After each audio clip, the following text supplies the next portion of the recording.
السلام عليكم ومرحبا بكم معايا في فيديو جديد. كنتمنى ان شاء الله تكونوا كاملين بخير وعلى خير وفي احسن الاحوال. في هذا الفيديو هذا جيت نشارك معكم هذا كيك ديزاين ميني ماوس اللي جات تبارك الله رائعه، لا من منظر ولا من مذاق. بقاو معايا حتى لاخر الفيديو لان باش نعمل فيه بزاف المراحل. المرحله الاولانيه غتكون الجينواز، واخا انا كنت سبق لي شاركت معكم واحد الفيديو طريقه الجينواز، ولكن هذه بطريقه اخرى غادي نعملها اليوم. ونعمل معكم حتى كريمه الزبده اللي باقا عمرها ما عدلت كريمه الزبده ان شاء الله. غادي نعدلها معكم وجربوها ان شاء الله تصدق معكم. بالنسبه للكاناج اللي غيكون في الحشو ديالها والكراميل، انا اصلا يعني سبق لي كنت نزلت جميع الفيديوز هادو كاملين نزلتهم، ولكن غادي ننزلكم الروابط ديالهم في صندوق الوصف. وبقاو معايا دابا باش نبداو نحضروا هذا الجينواز على بركه الله. اول حاجه في المقادير هاد الجينواز هذه عندي 6 البيضات اللي غادي نفصل البياض ديالهم على الصفر ديالهم، غنخلي غير البياض وغنضيف عليه واحد شويه د الملح، قبيصه الملح، وغنطربو مزيان حتى يرجع هيدا رغوي كما كتشوفوا. وغنبدا نضيف عليه كاس السكر، ولكن ما نضيفوش مره واحده او دفعه واحده، غنضيفو بشويه بشويه بالتدريج حتى نكمل كميه السكر اللي عندي. وانا كنطرب بهذه الطريقه هذه حتى نوصل لهذه المرحله هذه اللي كيسميوها المنقار كما كتشوفوا. دابا واخا غادي نهز ديك البول اللي عندي ونقلبو على وجهه، ما غادي يهبطش ديك الكريمه اللي فيها. صافي دابا غادي نضيف له واحد شويه د الفانيليا او الفاني، سكر الفاني اللي كان عندكم غتضيفوا على ديك صفار البيضات اللي عندي، وغنضيفوا عليهم بشويه بشويه وانا كنطربوا بهذه الطريقه. ومن بعد غادي نضيف عليهم واحد الكاس الدقيق اللي سبق لي غربلته وعاودته، كل ما غربلته كيكون مزيان. صافي وكنبدا نضيفه بشويه بشويه وانا كنخلط حتى نكمل كميه الدقيق اللي عندي. بالنسبه لي انا باش نستعمل هذا الكيك ديزاين اللي عملت هذه المره هذه، عملت واحد كان عندي واحد جينوازه معدله كبيره اللي غادي نقسمها من بعد، وعندي هذا الخليط هذا اللي عملته دابا بهاد المقادير هادو اللي عملت معكم غنقسمهم على جوج القوالب باش ما نبقاش نقطعهم او شي حاجه، باش يجينا القياس اللي بغيت يجي في كل طبقه. صافي غندخلها الفران، من بعد غتخرج من الفران غتكون بهذا الشكل هذا. صافي غادي نخليها تبرد مزيان، ومن بعد غادي نمر باش نحضروا الكريمه الزبده. ها هي كما كتشوفوا تبارك الله كتجي غزاله. شني دابا انا كنت سخونه ما بغيتش نتكي عليها، نضغط عليها مزيان. دابا غادي نمر باش نحضر الكريمه الزبده اللي في المقادير ديالها كنحتاجو 200 غرام د البيض و300 غرام السكر و400 غرام د الزبده. وقبل من هذا الشيء كامل ضروري هذا الصحن هذا اللي غادي نخدموا فيه، وهذا اي حاجه اللي غادي نستعملوها في هذه الكريمه هذه، طراب او سباتول او اي حاجه اللي غادي نحركوا بها، ضروري هذا الشيء كامل كنمسحوه بواحد الورق فيه شويه د الخل وكنجوزوا عليهم مزيان باش كنتاكدوا بان ما فيهم لا دهون لا والو. ومن بعد دابا كنمروا باش نخلطوا هاد المكونات كاملين كما شفتوني عملت. ومن بعد غادي نجيب دابا انا كنت غادي نعمل شويه د السيرو اللي باش نفزك به الكيكه ديالي. قلت غادي نوضعه فوق البوطه وغادي نوضع فوق منه هاد الصحن اللي عندي فيه البيض البيض والسكر في نفس الوقت، يعني السيرو كيطيب وديك الصحن اللي عندي فيه البيض فوق منه. هنا كما كتشوفوا المقادير اللي عملت السيرو اللي هما 2 كيسان د الماء في كاس السكر وفيهم قطعه ليمونه، وضعتهم فوق النار تكون هادئه، ونزلت فوق منهم ديك الصحن كما كتشوفوها هما. نزلت فوق منهم ديك الصحن اللي عملت فيه البيض مع السكر اللي غادي نعدل بهم الكريمه الزبده، ولكن كنحاول نخلي بيناتهم واحد شويه الفراغ باش يخرج الربو اللي الماء اللي كيغليو السيرو باش ما يفيدوش او شي حاجه. صافي هنايا كما كتشوفوا كنجيب واحد ترمومتر كنبقى نجرب به الحراره ديك البيض مع السكر فين وصلت، حتى نشوفها وصلت لي درجه 60. صافي بهيدا غنتاكد بان صافي واجدين والسكر اللي فيها دايب. ودابا غادي نهزها من فوق ديك السيرو وصافي غنطفي عليه حتى هو لان حتى هو واجد. ودابا غادي نمر باش نطرب ديك البيض مع السكر بواحد الخلاط الكهربائي، او من الاحسن يا اما العجانه يا اما هذا اللي كيكون هيدا، لان باليد بوحدو ما غيطلع لكم شي، الطرب اليدوي ما غيطلع لكم شي وغادي يعذبكم بزاف. من بعد ما بقيت كنطربوه حتى حصلت على هذا المنقار هذا، دابا غادي نبدا نضيف له الزبده اللي كنضيفها قطعه بقطعه، وخصني تنتاكد بان ديك البيض والسكر اللي طربنا بردوا مزيان، ما بقاوش دافيين، ما بقاوش فيهم مره نهائيا الحراره، لان اذا عملنا الزبده فيها وهي باقا سخونه غادي تذوب لكم الزبده وغتعذبكم اكثر. دابا كنضيف هاد القطعه الزبده كما كتشوفوا هي كتنسجم معاهم مزيان، وكنضيف لها شويه نكهه الفانيليا. بغيتو نتوما عملوا نكهات اخرين تقدروا تعملوا اي نكهه بغيتو، اي ملون بغيتو تعملوا لا. والصراحه هاد الكريمه هذيك كما كتشوفوا هي كترجع لينه وسهله في ملي كنجيو نمونطيو الكيكه ديالنا.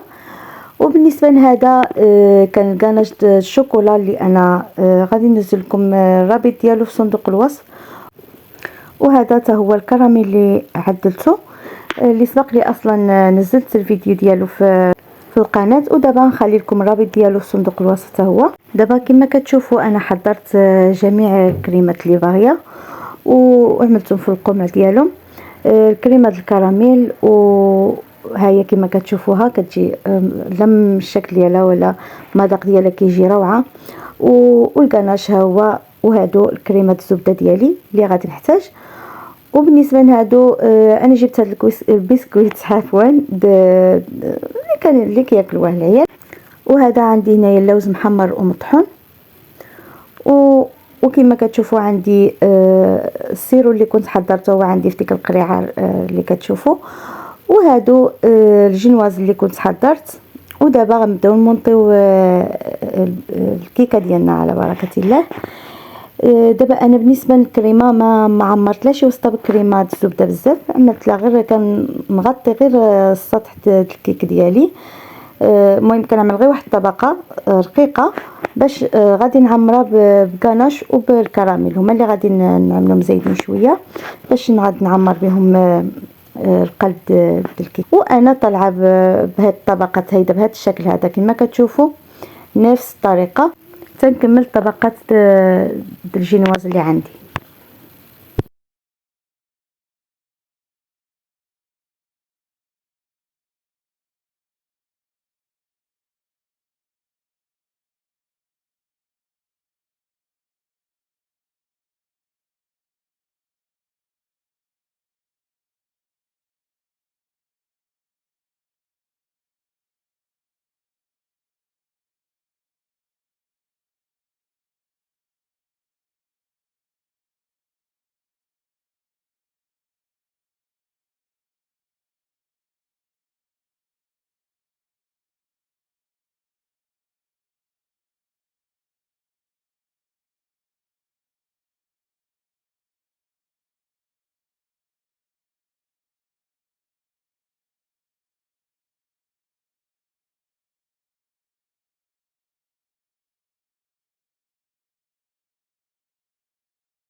صافي وكانت هذه الطبقه الاخيره اللي غادي نحشيها، وهذه الطبقه ديال الجنواز الاخريه اللي باش نمونطيها. صافي من بعد ما غادي نوضعها غادي نسقيها شويه بالسيرو اللي عندي، غنسقيها مزيان وغادي ندخلو من الثلاجه، غادي نخليها على الاقل واحد ساعه هيداك. المهم تنتاكد بان ديك الكريمه الزبده بردت مزيان، مبقاتش شويه هيداك رطيبه. صافي غادي نخليها هيداك تقصح شويه وغادي نخرجها. وفي هذه الاثناء اللي غتكون عندي الطرطه او الكيك في وسط الثلاجه، غادي نمر باش نحضر هاد العجينه السكر اللي غادي نزين بها الكيك ديالي. شبرت واحد المقدار ديال العجينه السكر، وضفت له الملون الاحمر اللي غادي نعدل به شريط ميني ماوس والدوائر اللي غادي نلصقهم في جدار الكيك.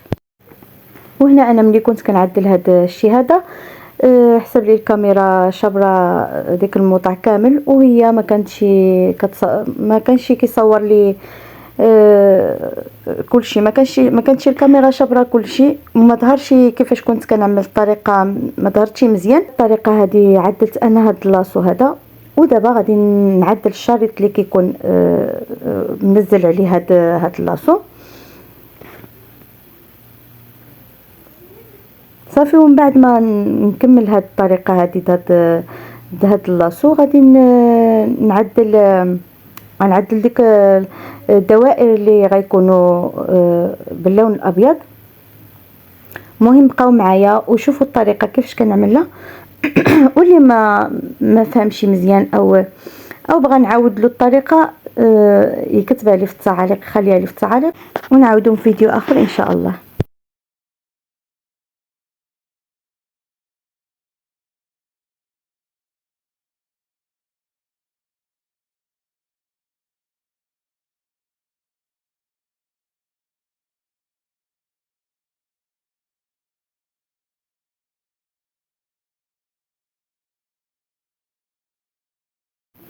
بالنسبه للدوائر انا غادي نعملهم، ما نعملهمش كبارين، غنعملهم صغارين شويه. واذا كنتوا باغينهم يجيوكم كبارين غتنقصوا من عدد الدوائر وغتعملوهم كبارين صافي. غادي نستمر بهذه الطريقه هذه حتى كملت العجينه ديالي اللي حمراء، ومن بعد طلقت العجينه اللي بيضاء وعاود قطعت هذه الدوائر صغيورين باش نلصقهم في ديك اللاصو اللي عملته في الاول، او في ديك البابيون اللي عملته في الاول. وطبعا ملي كنجي باش نلصقهم كنعمل الماء بشي فرشه بحال الرسم اللي كيكونوا بحال الرسم، وكنبقى نفزك ديك الاماكن اللي غادي ننزل عليهم ديك الدوائر بويض، وصافي كنوضعهم باش ما كيتقلعوش في الاخر صافي. غنستمر بهذه الطريقه كيجيو المنظر ديالهم روعه. ودابا غادي نجبد الكيك ديالي اللي برد. بالنسبه للوقت اللي انا عملته فيه، انا عملت له تقريبا ساعه هيداك، لان كنت مزروبه عليها وكنت محتاجه نزينها في ديك الساعه. ولكن من الاحسن تبات لكم ليله في الثلاجه، هذه من الاحسن. كل ما كانت في الثلاجه اكثر تعطلت، كل ما غادي تكون من داخل مزيانه صافي. دابا انا زدت دفعت شويه ديك الحاشيه باش يبقى لي شويه اتساع، ما يجيش ديك اللاصو على الحرف، قاعده ديال الكيك وصافي. وغادي نبدا نجيب ديك الكريمه اللي عندي الزبده وكنمونطي بها كما كتشوفوها هي. كنبقى نعمر هيدا الكريمه، كنعمل طبقه غليظه شويه باش كتغطي ديك الجينواز مزيان صافي. من بعد ملي غادي نوزع عليها الكريمه مزيان غادي نمونطيها وغندخلها للثلاجه باش تبرد ونعاود لها الطبقه الثانيه.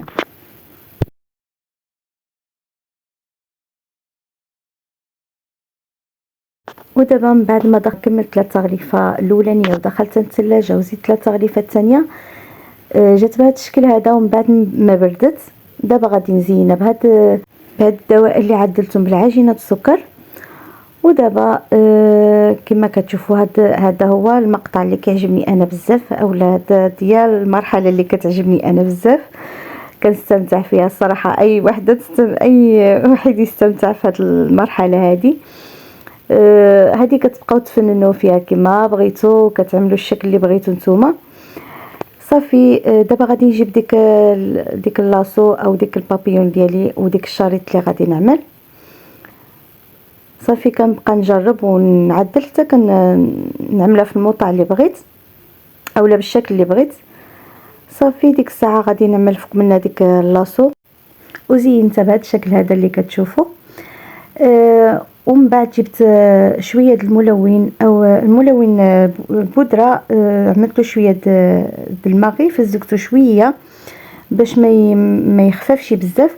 اولا اذا كان عندكم الملون جيلي غتجيب واحد الفرشه د الصباغه وغادي تبقاو تصبغوا ديك الشريط اللي عملناه باش كيبقى يعطي واحد شويه د اللمعان من ديك الشريط الاحمر.